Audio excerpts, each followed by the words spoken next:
សូមអនុញ្ញាតគោរពជំរាបសួរបងប្រុសបងស្រីដែលស្រឡាញ់ចូលចិត្តចិញ្ចឹមមាន់ណា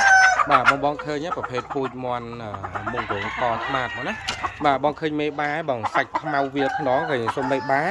គឺខ្មៅក្រឹបតែម្ដងណាបាទទាំងផ្នែកសាច់វាបងមើលផ្នែកសាច់វាខ្មៅក្រឹបតែម្ដងណាបាទចានេះខ្ញុំថតមេបាប្រចាំទ្រុងបងទិញកូនពូជយកទៅចិញ្ចឹមកុំភ្លេចមើលមេបាទ្រុងបងណាខ្ញុំតែងតែថតមើលមេបា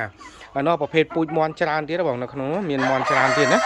ខាងនេះក៏មានអានោះប្រភេទមាន់យូណានរោមទឹកដោះគោរោមមាសបាទមានច្រើនទៀតបងឃើញទ្រុងចាស់អញ្ចឹងទេបាទគាត់តែមាន់ពេញទ្រុងណាបាទយើងចេះចិញ្ចឹមបានគ្រប់រដូវហើយចិញ្ចឹមបានសុខភាពល្អទៀត